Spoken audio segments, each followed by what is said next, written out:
let's begin. Let's begin. As you see, the topic that we have today is developing skills that adult language learners need. So what sorts of skills do they need? Well, I'm gonna let the cat out of the bag and just say it right out. I think some of the main skills that they need are critical thinking skills and creative thinking skills as well. So I'm going to be focusing mostly on critical thinking, but also some creative thinking skills. So let's see what you think as we go out. I'd like to start off with something that I saw a couple of years ago, and it was a funny thing. I was in Guatemala City, and I was just walking through the museum there, and I was running out of time. I had no time, and of course that's always the thing when you're traveling. I traveled a great deal, and so I was going through the museum, and just as I was leaving, I looked, and there was this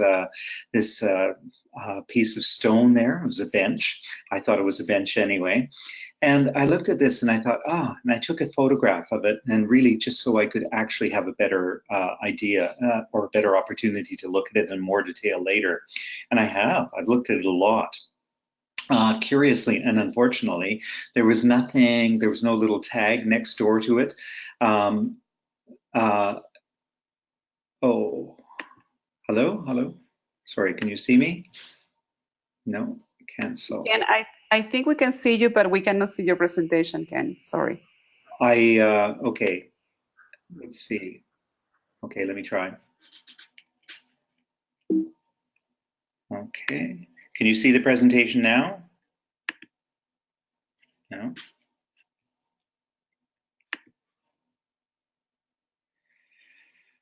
Cancel. Really, you can't see it? No? No, we still cannot see it.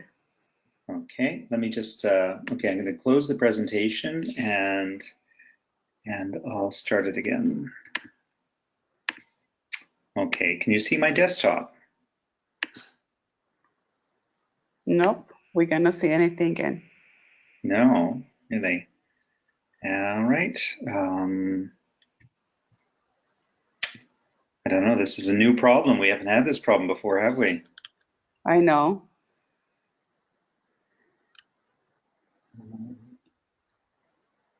Okay. I'm not sure what I should do. Maybe I should just start again or log out and come back. Okay, let's try do that. Okay, just let me do this. I'll just try putting the PowerPoint and opening PowerPoint again first. See if that works.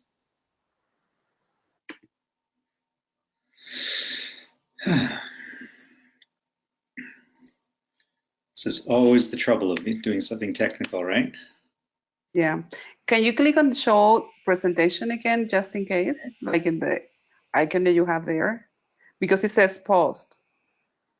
Oh, all right. Not sure. Where's that button? Sorry, apologies to everybody. Below sharing. Below sharing. And I don't see sharing anywhere.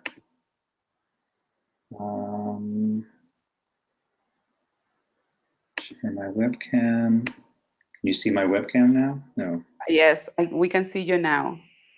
All right. Can you see the PowerPoint? Nope. I only see you. I don't know. Could you please, audience, tell us if you can see Ken's presentation? Okay, stop sharing. Yeah, I don't seem to have a button for this. I'm not sure on my control panel where I can see sharing. Okay. I think I made you a panelist now. Can you try? Now is it working? Show my screen? Yeah, now it's working. Okay. Apologies, everyone. There was a technical issue. All right. Okay. I think we're better now. Yeah. Okay. Yeah. Let me move out of the way. Okay. Okay. I think you can see this now. You must have wondered what I was talking about. So I was talking about this bench. Okay. So I was in Guatemala City in Guatemala, and I saw this bench. and at the museum, and I was quite curious about what it was and what it was for and what exactly was going on.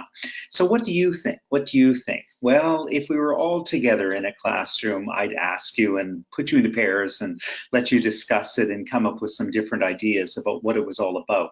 Probably the types of questions you would have would start with these words: who, what, when, where, why, and how.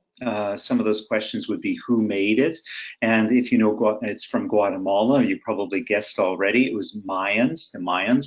What is it? I said that it was a bench, but in sessions where I've shared this presentation before, some people have said, oh, I think it's a sacrificial altar or something like that.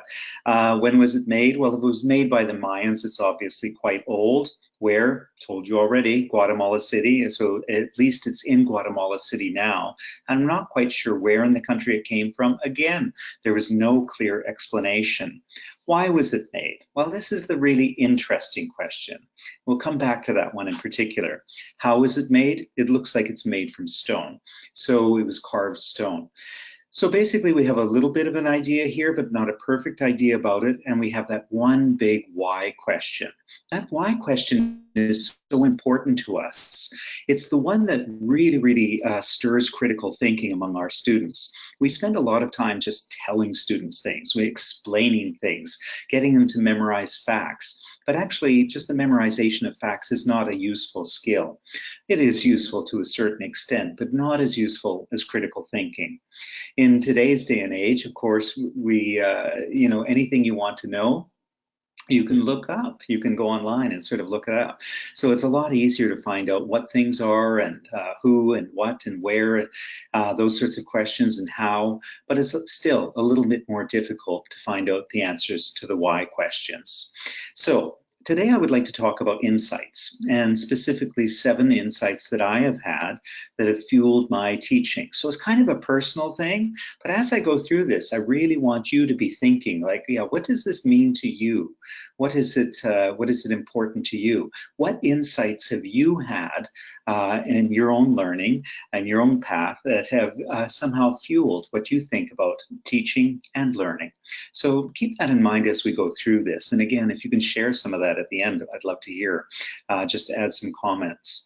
So we'll start off with the first story. The first story is an apple, and it goes way back, way back. Actually, it goes to my first day of my first school experience. That was kindergarten.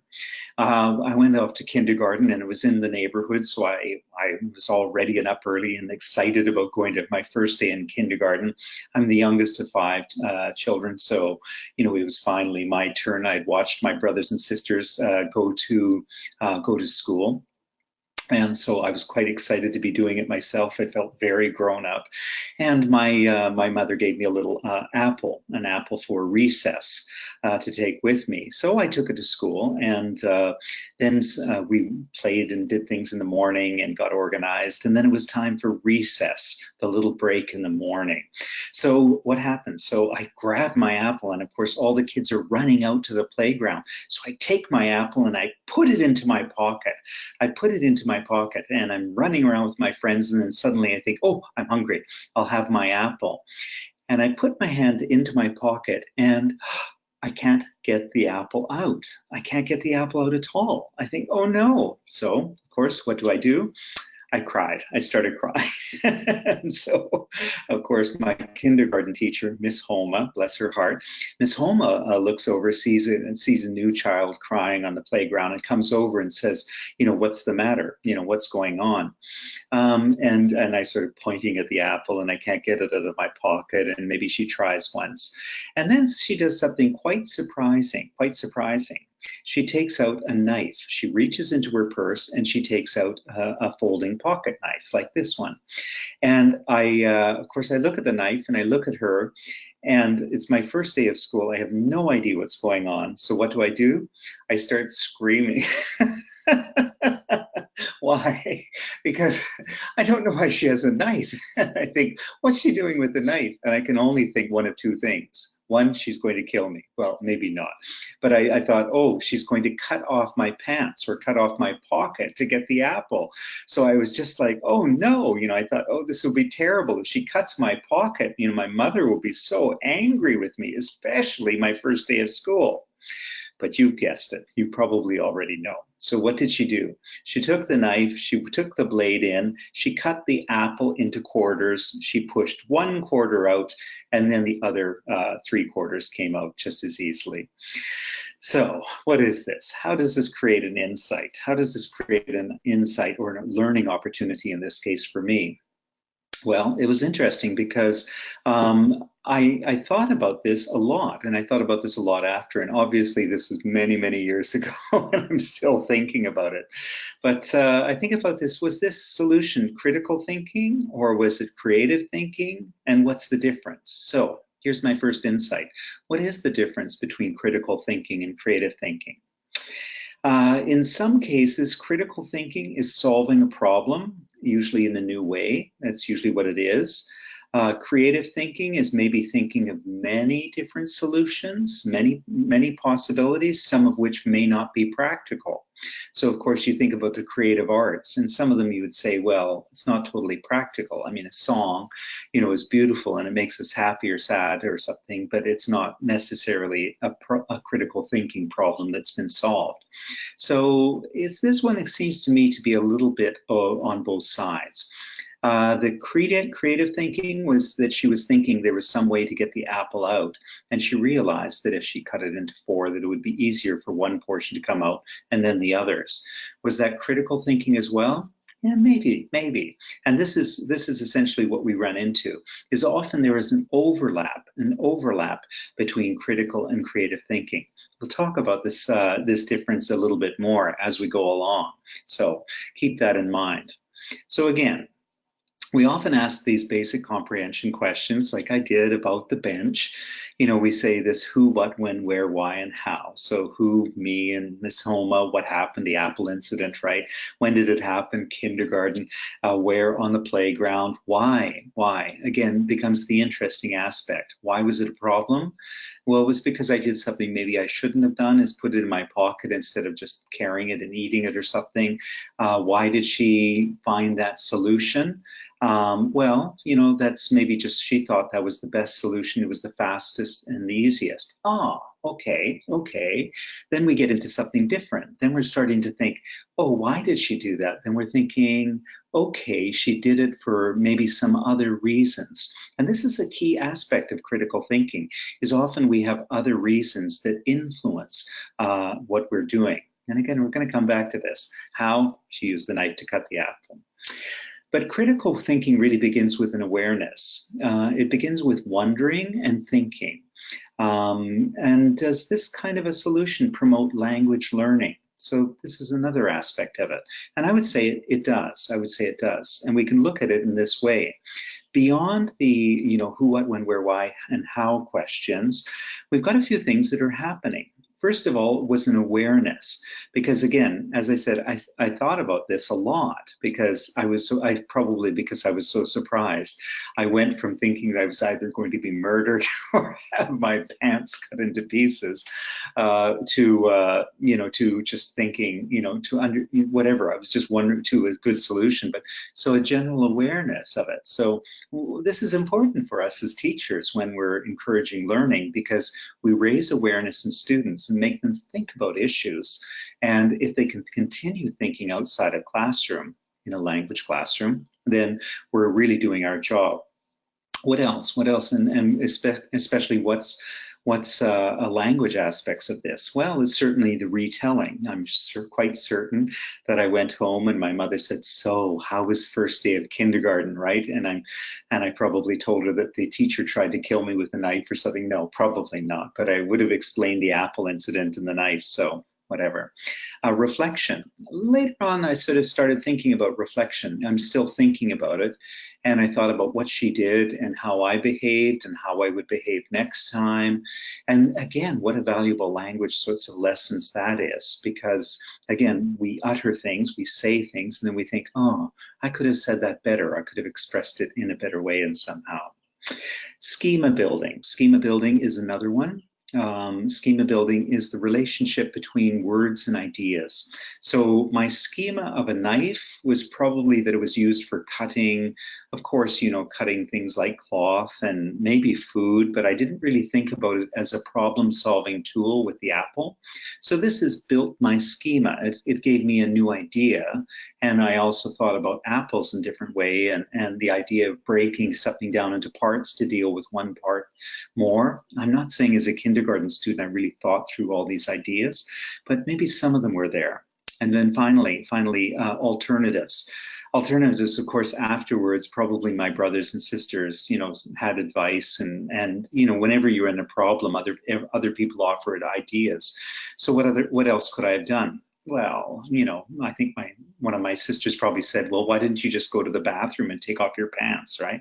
That would have been a good solution. So that would have, you know, but then again, even the teacher could have thought of that, but she probably, as I mentioned, she had her own objectives, which was to keep me on the playground, keep me happy, keep me playing, and deal with the problem as quickly as possible. But all of these, you see how much language, rich language there is in a little incident like that. Okay, so how do we create awareness in the classroom? This sort of awareness about things that forces students to think about critical ideas. Well, I'm going to talk, as I do in this series, about some textbook solutions. We all use textbooks. And again, as I mentioned before, this particular series that Pearson has put together called Startup is aimed at adults, but don't worry if you're teaching primary school students or elementary or any age whatsoever, the principles are the same. So I'm using Startup as an example, but the principles are the same for whatever age that you're teaching. So try to take those away. So most books start off with learning goals. They tell you exactly what they want you to sort of start off learning. And they try to create awareness by giving you context. And in this is what it does at the first page of each unit. So are you ready to order? It's got a question already, and then it's got a context, a situation. Interesting, the restaurant has an unusual angle it's taking a picture of, and you can see people at all meeting there. It seems actually kind of a curious thing because I don't see any coffee cups or food. So maybe this is actually a meetup. What does that mean? Well, maybe it's a dating thing where people are rotating through and meeting different couples. I don't know. But again, an awareness means you look at the details and you try to figure out what's going on. So as I mentioned, there's lots of learning goals here, and this is about talking about food, ordering in a restaurant, asking for restaurant items, and reading and writing a restaurant review. You can see what's going on here. You're trying to exercise reading, writing, listening, and speaking, give some opportunities for conversation and so on. But there's also questions that go along with this. So, there we see some coffee finally. Good. Okay. Read the unit title and learning goals. Look at the photo of the restaurant. What do you see? Okay, so you might see something different, like I just did here. In each case, it's a couple sitting, and they look like they're getting to know each other. So maybe this is a dating place. Read Pedro's message. What's he doing? I'm meeting the New York photographer Lily for lunch today. She knows a great restaurant. So we have to think, is that this restaurant or another one? Whatever. But it's all about awareness and asking students to think individually. Now, too often the traditions of textbooks has been there is one correct answer, and you better get it right or you're wrong. But this is something we need to do more of, and be open-ended in the questions that we ask. So what do we learn? What's our first lesson, right? So we're going to have 7 little lessons here. Our first lesson is really to raise awareness, and to create opportunities for creative and critical thinking.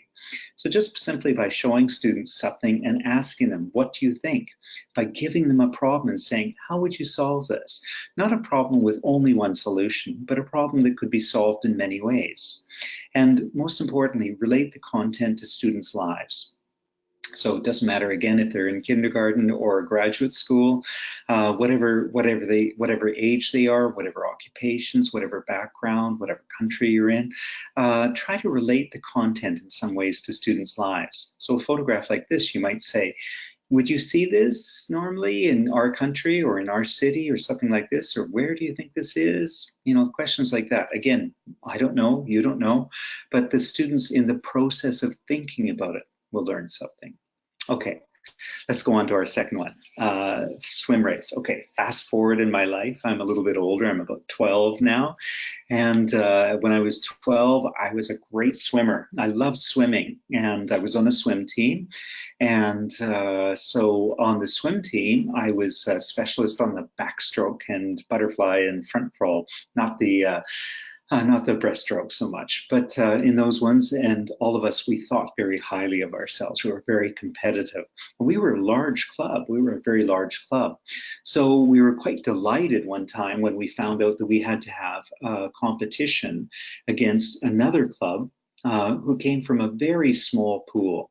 Now, our pool was very big, very long. I think it was 25 or 40 meters or something, maybe 50 meters. And their pool was only 15 meters. It was a tiny little pool. So we thought to ourselves, oh, this is going to be so easy because they just have a small pool to work in. In fact, I think their pool might have even been in a hotel or something like that. And they had to get up at 6 in the morning and go work out there before the residents wanted to use it. So we thought quite highly of ourselves. Well, from the way I told the story, you can probably guess how it's going to end. At the end of it, they absolutely defeated us. They won so well by so much that it wasn't even funny, and we were just shocked. We were completely shocked. So again, I had to sit back and reflect on this. As a 12-year-old, I had to think, like, what happened there? What was going on? What exactly happened? And I sort of came up with something a little bit different. I realized that there were certain strategies involved, and this one was called a tumble turn. So a tumble turn is, when you're swimming to the end of the pool, you touch the end, and then you have to spin and go back. Well, in a pool in which we have a very long pool, you swim for a long time, and then you have to do your tumble turn and come back. But in a very short pool, you have to do them constantly. So they had gotten very, very good at tumble turns, and they were generally as fast, generally as us. So that made all the difference. So it was interesting. It was almost like they had a strategy going on. Now, strategies are conscious attempts, and we teach strategies.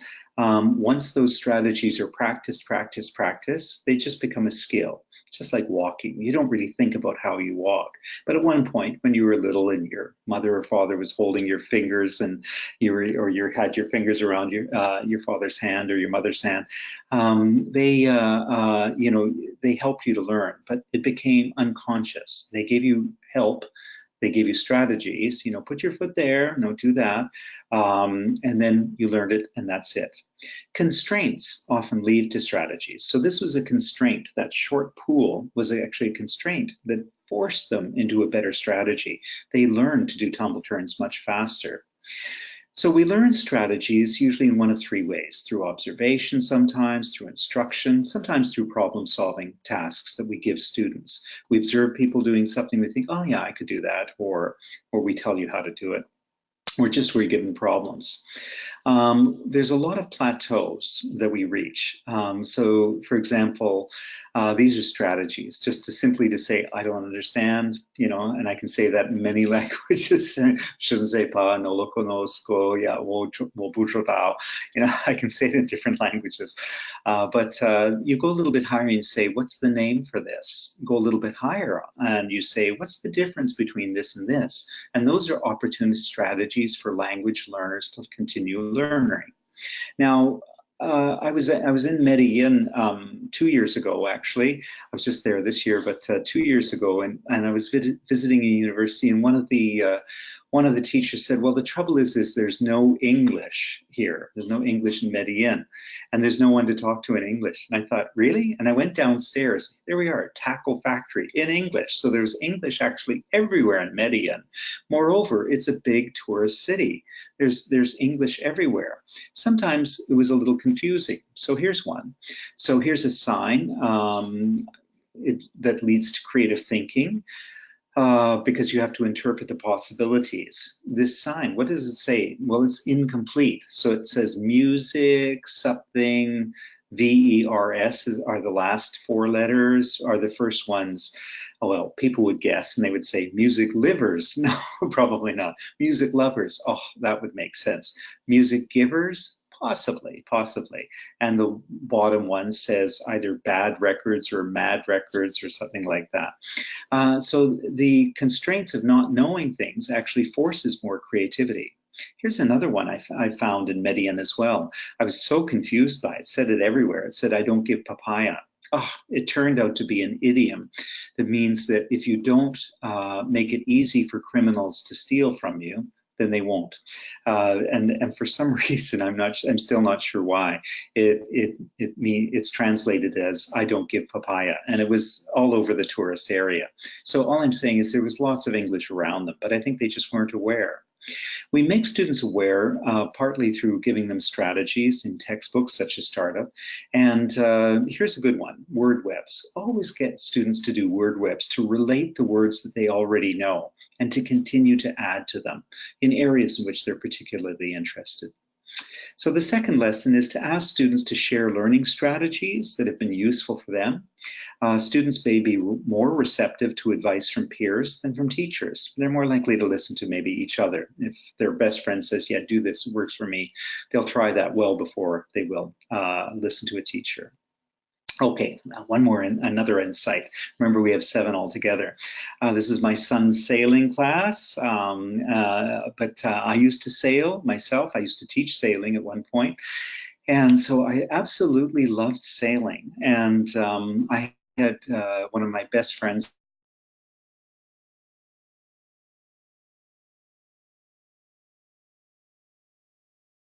We were both living there then. And so she went, and when she came back, I said, oh, how was Quebec? How was your French immersion program? She said, oh, it's fantastic. She said, in the morning we'd have classes, but it was on a lake. So every afternoon I would go sailing. So I learned how to sail. I said, Kelly, that was fantastic. Well, let me get a boat. Let's go sailing together. Because, of course, I love to sail as well. So we went out, and it was a disaster. It was a disaster. Why? Because as soon as we went out, we were like 2 minutes out, and I said, Kelly, grab the sheets. And she said, what are sheets? Now, if you're not a sailor, you probably think sheet, oh, well, I don't know, that must be the sail or something like that. But no, actually the sheets, and don't ask me why, but the sheets refer to the ropes, or the ropes on a boat. So you have to grab the ropes. So interesting. So because she had been studying French and learning to sail in French, we didn't have a common vocabulary. In fact, the word for sheets is écoute, which sounds very much like the word for listen. So it's even more confusing to me anyway. So critical thinking benefits from scaffolded learning. So in this case, we had to scaffold our learning about what we knew and what we didn't know and try to build on each other's knowledge. What did we do? Well, we weren't going to teach each other the English and French terms for everything. So we just decided to go for some straightforward language that we both knew. So we said, okay, let's just call them the ropes. Let's call the center mast a pole, right? The boom or the boom. That's close enough. So let's keep with that. So we were sort of able to continue sailing in that way. So how do we create a common vocabulary in the classroom? Is that an issue that we face? Well, with well-designed tasks.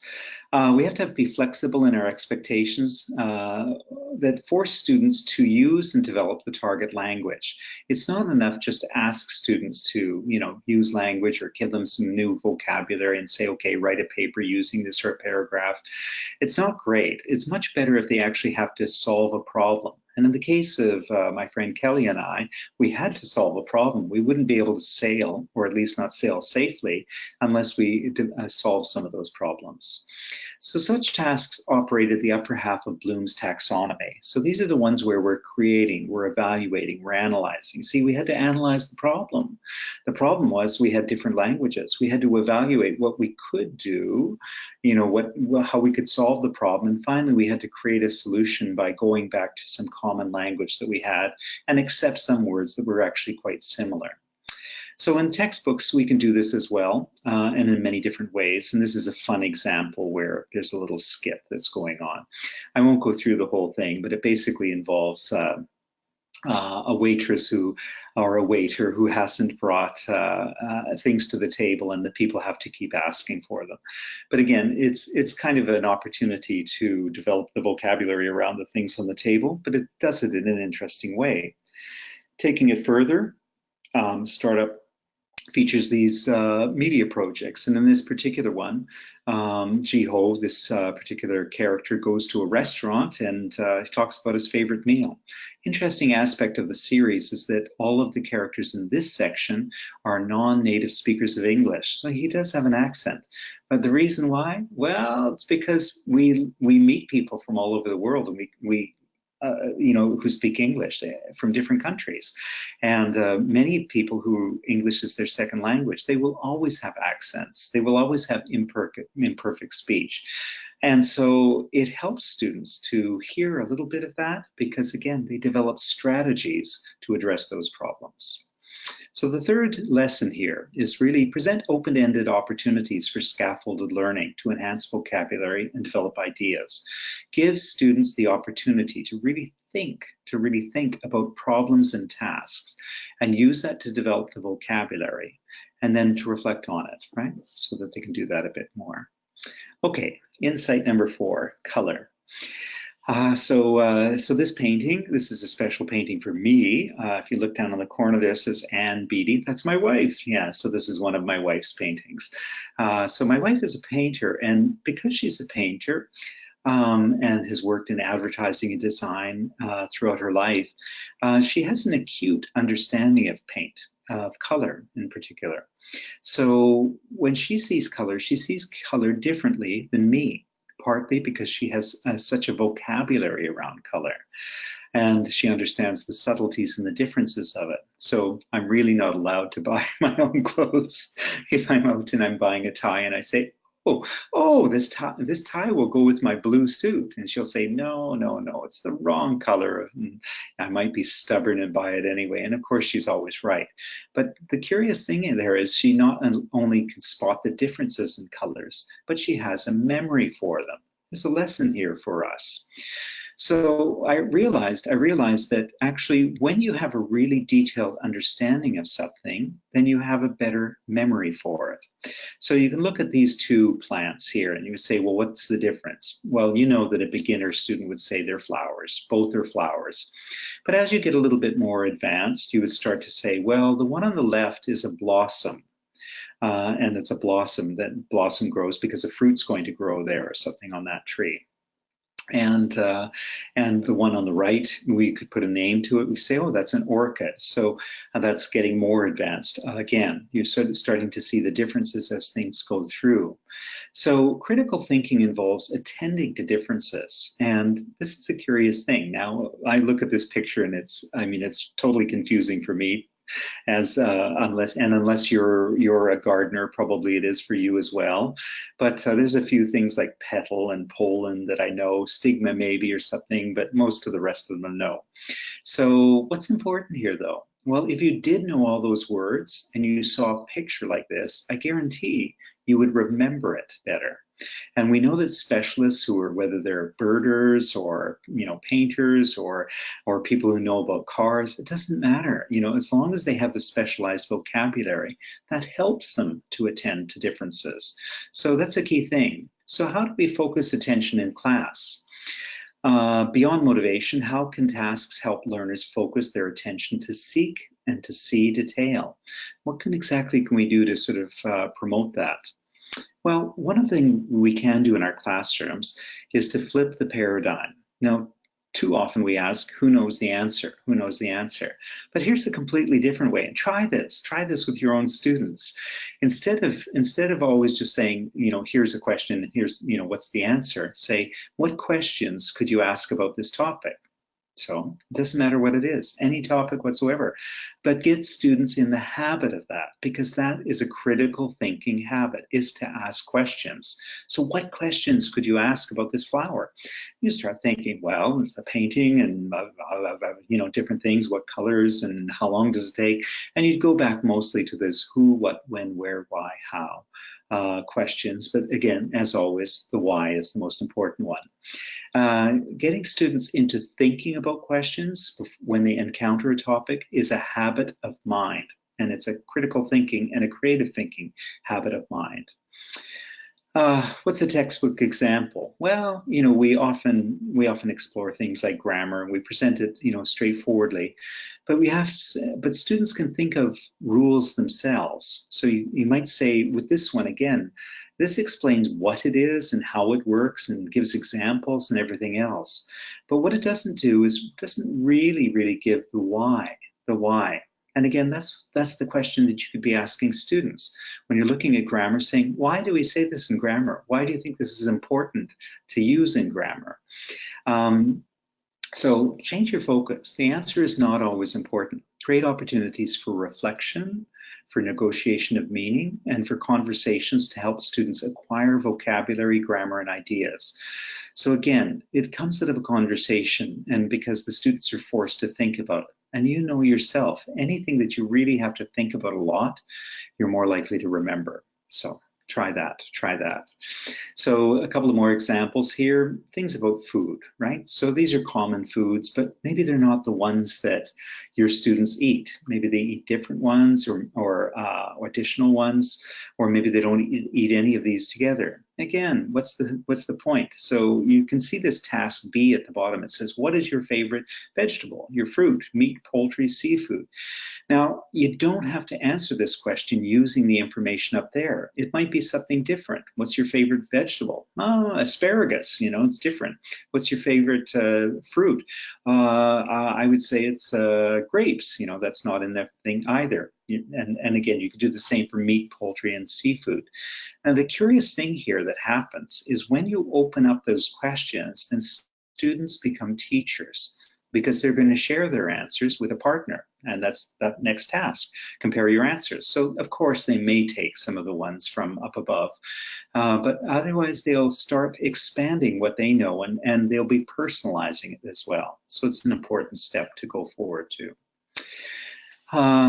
We often say in terms of vocabulary development, I've read this countless times, but I cannot ever find any reference to support it. It says you only need to know 10 words to understand 25% of everything native speakers say and write. You need to know 100 words to understand 50 and 1,000 to understand 75%. I don't actually believe that. But I do believe that there are key words that students do need to know and need to learn. And those ones are usually built into the textbooks that we start off with. It's all the connecting words like and the and he and she, and a lot of those basic ones. Okay, so what's our lesson? Although we have common vocabularies, everyone has a vocabulary that addresses personal needs. So develop those categories. Make sure students are able to talk about themselves. And because, again, they will remember that more. Give students projects, where they explore some topic that's personally interesting. Again, they're going to remember that for the rest of their lives. Number five, and again, this is 5 out of 7. This one is lost. What do I mean here? Yeah, okay, well, I moved to Beijing. Many years ago, 30 years ago, my goodness, time flies, with my wife, and we were living in Beijing. But when I first got there, my wife hadn't joined me yet. And the first week I taught my classes, and then I bought a bicycle, and I thought Saturday, it was still warm, I'm gonna go for a long bicycle ride. Well, I did, and I went down this alley, then I'd see something over there, and I'd say, right. And I'd turn another direction, and I'd go there, and I'd see a little temple or something interesting, some people doing something on the street I had to look at and take a photo. And then I decided, oh, I'm lost. I'm completely and totally lost. Oh no, I have no idea what I should do. And so this is an interesting one. So critical thinking often involves some kind of prior knowledge. So I knew that my university was basically in one part of the city, and it was in the north of the city. So I thought north, south, east, west. Okay, so then if the sun is setting on the west on my left, then I'm looking north. And so basically I have to go back in that direction to go north to try and find my university again, right? So I solved that problem. That's based on prior knowledge, something we've already known before. Just mentioned this photo, lovely. You see this in many Chinese cities where people practice their handwriting, their calligraphy, by using a bucket of water, and just on the hot sidewalk, he just writes poetry and practices his characters. It's lovely to see. It dries up in a few minutes, and then he starts over again. Okay, accessing prior knowledge. Well, this is important for us to find out what students know, don't know, and maybe what they think they know, but might be wrong about it in terms of a topic. So always start every presentation when you're introducing something new by saying the question, say, what do you know? What do you know? So we just saw a page about foods or something. Say, oh, don't start off, say, okay, open your books, look at the pictures of the food. Say, books closed. What can you tell me about food? Or which foods do you know? Have them start writing them up on the board or whatever, and then say, okay, what are the categories? Which foods go together? And then they'll get the idea. They'll start putting the fruits together and the vegetables and other sorts of things. And then there will be ones, they will come up with new things that are not in the book. But that's much better to go in. And of course, some things they won't know. They'll say, teacher, what's the name for this? And other ones may think of something that's not quite a food or something, or they might be mistaken about it. Who knows? So that'll be an opportunity for you to figure out what you should be teaching. If they already know it, why teach it? Move on. So back to being lost. Have you ever been lost? How did you find your way? What was a good strategy? Again, if we were all together, I'd love to ask you this. And if you do this as a bit of professional development with other teachers, try asking them what they would do. So one thing to do is to brainstorm. So brainstorming is an enormously important tool, and it's underused in the classroom. In the classroom, too often we say, okay, what's the answer? One student, Hermione Granger, puts up her hand and you say, okay, Hermione, tell us the answer. And that's it. Nobody's doing any thinking. Nobody's doing any working. There's very little creative thinking going on. So brainstorm all the ways you could find your way if you were lost in Beijing. And then what's the basis of each suggestion? Like, where does that come from? So I've tried this with teachers. People have come up with lots of different ideas. Ask someone, well, that sounds obvious, except at that time I didn't speak Chinese, so that was more challenging. Another one, interesting, go in bigger and bigger circles, right? So you would then see something eventually that you knew. Grab a taxi, that would be very easy, smart one, throw the bicycle in the back. Draw a picture of where you want to go, possible. If you're a good artist, maybe you could do that. And then the last one, compare traffic outflows. This is a very interesting one. Someone in Mexico City told me this, and they said, in Mexico City in the morning, everybody drives into the city. And then if you look in the afternoon, everybody's driving out. So you kind of know the direction based on which direction people are driving from the center of the city. I don't know if it would work, but anyway, it was interesting ideas. The point, though, is again, not to have the correct answer. The point is to think, to force them to think critically, to solve problems. And while they're doing that, they're using the target language. So brainstorm. At the core of brainstorming is the idea that there might be multiple answers to a question and multiple solutions to a problem. Textbook example here. Read the review. How does Pedro feel about Sam's Diner? Well, that's going to have a fairly straight answer. But then, students can sort of think, well, how would I feel? Or would I like that? Or would I like that kind of rest? And they can have a lot more opinions because you can just flip the question and say, how would you feel? Does this sound like a restaurant you would like to go to? Why or why not? And again, they think it's a task, but you realize it's forcing them to think creatively, forcing them to think critically, and it's forcing them to use the target vocabulary and grammar in order to do this. It's very, very simple to do that. Another aspect is connecting skills. So once they've read something, so in startup they do the reading and then the next page they do the writing, but they do it in a way in which there's always a planning, a process approach to the writing. So in this case, they always have an outline. And again, make your students do this. So they get the ideas, they have to write out their ideas first, and it's better if they draw them and then they write their paragraph. It's just a more positive sort of way to move forward through things like this. Okay, so what's our fifth lesson? Fifth lesson, well, make students partners in the learning process. Let them learn from each other and be open to learning from their ideas and their experiences. They will have different ideas and they will be different than yours. It doesn't mean that they're better or worse. It doesn't even mean that they're right or wrong, but it's not important. The important thing is to give them the opportunity to think critically. Okay, insight number 6, dinosaur. Okay, now we're going much further forward. So now my wife and I were happily married. We have 2 sons, and our sons, like all children practically, they love dinosaurs. They absolutely love dinosaurs.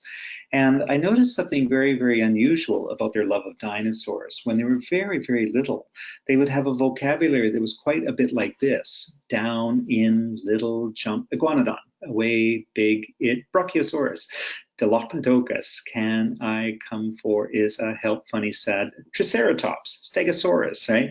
So you can see what stands out here. Obviously, these dinosaur names are huge, huge, and they're not really appropriate to the level of a 3-year-old or 4-year-old to sort of have that vocabulary. But they do, they do. Where did the little words come from? Well, actually, they came from a guy named Edward William Dolch. Edward William Dolch actually took a couple hundred children's textbooks, and he put together a list of the 200 words all children must know. Sorry, they weren't textbooks, they were storybooks. And so he took all the words, and then he took the most common ones, and he said, well, these must be the words that children should learn. It was a terrible list because many of the books were about Christmas. Then Santa Claus was like one of the target vocabulary items. You think, okay, there's got to be something more common and more useful than Santa Claus. But this was the general idea that he approached this, at least in that way, and it's been redone since then. But the insight that I had is that critical thinking involves motivation. So when we think critically because we're motivated to think critically. We see a problem and we want to solve that problem.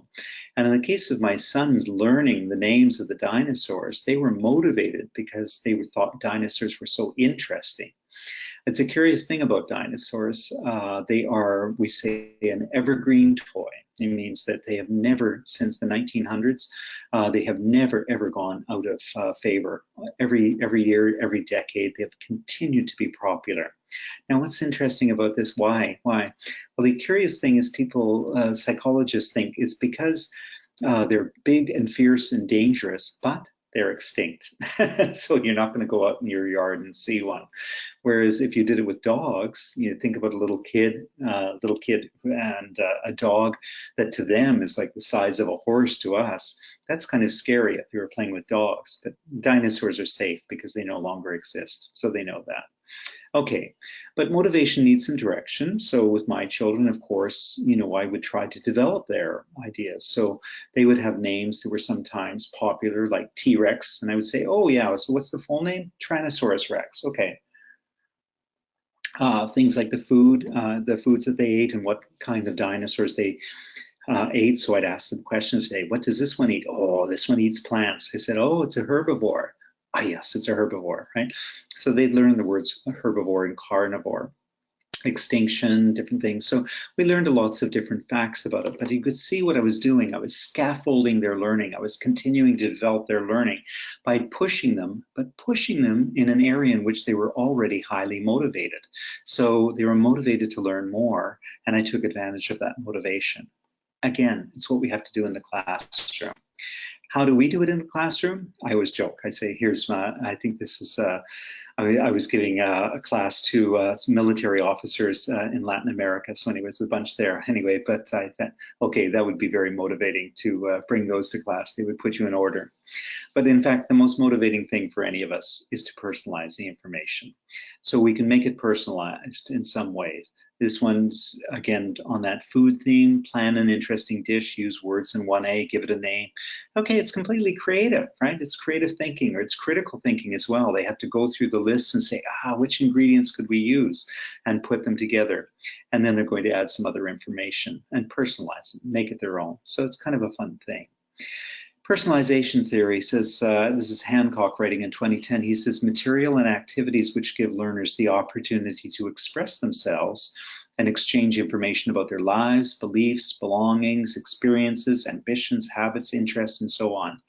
While the category interest relates more to input material, the things that they read and the things that they listen to, usually texts. Personalization relates more to student output, often in discussions or in their written work or projects that they do. So it's a chance for them to do that. So critical thinking or creative thinking, okay, well, we have to think what goals will solve a problem. Maybe creative, that's critical thinking. Achieve a dream, maybe that's more creative thinking. But again, I think you see there's a bit of overlap between them. So lesson 6, personalize the content to increase motivation and look for ways to expand students' focuses on the English that they learn. Start with what they're already interested in and build from that. It'll be much more successful. Okay, this, and finally my 7th insight. This is the moose head, I call it. All right, so about 4 years ago, I was invited by McGill University in Montreal to give a day of lectures, so I give workshops. So I spent the whole day there. Very, very pleasant. And actually, I'm just moving to Montreal now at the end of the month.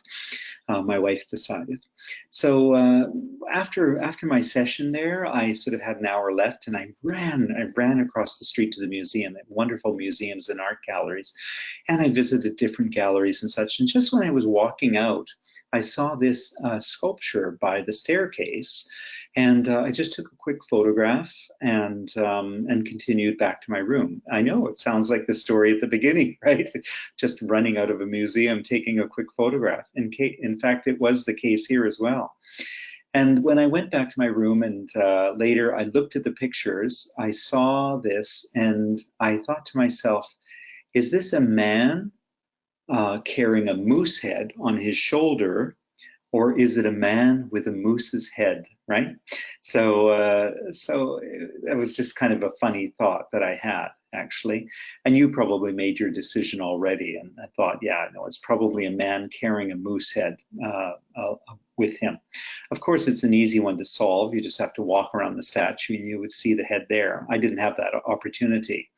But it was interesting to me because it was an ambiguous situation. Ambiguous means we don't really know what it could be. It could be one of two things. Critical thinking involves entertaining ambiguity. What does this mean, entertaining ambiguity? It means being able to think of maybe two possibilities at the same time. So here's another example, and I was in Bogota last year, and I went to the Gold Museum. Beautiful, wonderful museum, no free samples. And in the Gold Museum, they had this character, and I thought, well, is it a mouse, or maybe it's a crocodile? I don't know. It looks like a mouse to me. Or is it a person, because it looks like it's sitting like a little person? And what's the use for? What was it for? Was it practical in some ways? Because it seems to have a little dish, but again, gold melts, so you'd have to be quite careful with it. Is it just supposed to be aesthetic or beautiful? I don't know. And again, there were descriptions, but I think the description for this was just like, just the name of it or something, and it wasn't in English, so I wasn't sure. Tolerance for ambiguity. Students with a low tolerance of ambiguity tend to struggle with language learning. Why is that? Why is that? Because, well, when you learn new grammar and vocabulary, there's always exceptions. There's always problems. There's always like irregular verbs and things like that. And some words are pronounced differently depending on, whether it's a record or record, depending on it's a verb or a noun. So it's very confusing language, English. So entertaining ambiguity, being open to looking at two possibilities, actually students who can do that will learn a language better. So here's another example. And this is the sort of things that you can do. I'm fortunate that, again, I get to travel a great deal, but I saw these two exhibits in vastly different countries. What's the connection? Well, if you look at them, you can probably guess right away they have something to do with shoes. And if you look closer, you certainly see they have to do with shoes. Although the one on the left has, instead of the sandal holders, they have barbed wire. On one on the right, you see tons and tons of shoes, and it's shaped into a boat. Well, it turns out that they're quite different. Caribbean Sea is the name of the first one, by Tony Capellan, a Nicaraguan artist. And I saw that in Guadalajara, Mexico. The one on the right, I saw in Warsaw, Poland, and that's by Kosovo artist Cisle Shafa, living in New York. The one on the left is called the Dangerous Road, and it talks about the difficulty people have going, through life. The one on the right, though, is even more tragic, and it's actually shoes that were collected on Lampedusa. If you know Italy, that's the island where many of the people escaping Africa come and they end up. So it was made out of shoes found on the beach, including many children's shoes from those who drown. How do we create opportunities for more than one answer? Don't always ask the first person to put up a hand. Wait for everybody. Also use structures. We talked about brainstorming. Ask everybody to brainstorm, but maybe on pieces of paper, and then share all the pieces of paper and organize them. Textbook examples, again, things you can do with this as well. Just build on it. Use the examples and go a little bit further. For example, here are some basic restaurant menu items, but again, ask students, what else would you find in a restaurant? For example, chopsticks, okay? All right. So what's our 7th lesson here? Entertain ambiguity. Ask students for multiple answers and encourage deeper levels of reflection. Always ask them to think a little bit more. Don't just take the first answer, even if it's what you think is the right answer. Try to go a little bit deeper and find more. Okay, so let's go back to the bench. I'll tell you now why I thought this bench was so interesting for me. To me, this is a perfect bench. It's a perfect bench for conversation. Why conversation? Well, it looks like these two guys are talking. Why talking? Well, one has his mouth open and one has his lips closed. Both of them have their hands up, so they're not doing anything with their hands. They're not working or doing some other task or fighting. They have their hands up and open. So it looks like a conversation. What are they talking about? Well, in this bench, if they have nothing to talk about, they could look at the bench and there seems to be writing. I'm not sure what the writing says, but I know that it's Mayan writing, so probably they can read it and they can discuss some things. It might be religious texts, or maybe it's laws, or I don't know, it could be recipe, I don't know. But they have something to talk about. What if one of them doesn't read? Then perhaps the other can teach him. I think that I love this bench because it's a kind of ecosystem. It's an ecosystem for learning, for critical and creative thinking. And I think we should make our classrooms a little bit more like this, a place for critical and creative thinking. I hope you can do that. So thank you very much. And that brings us to the time for questions. Right on time. Just finished our hour perfectly. There we are.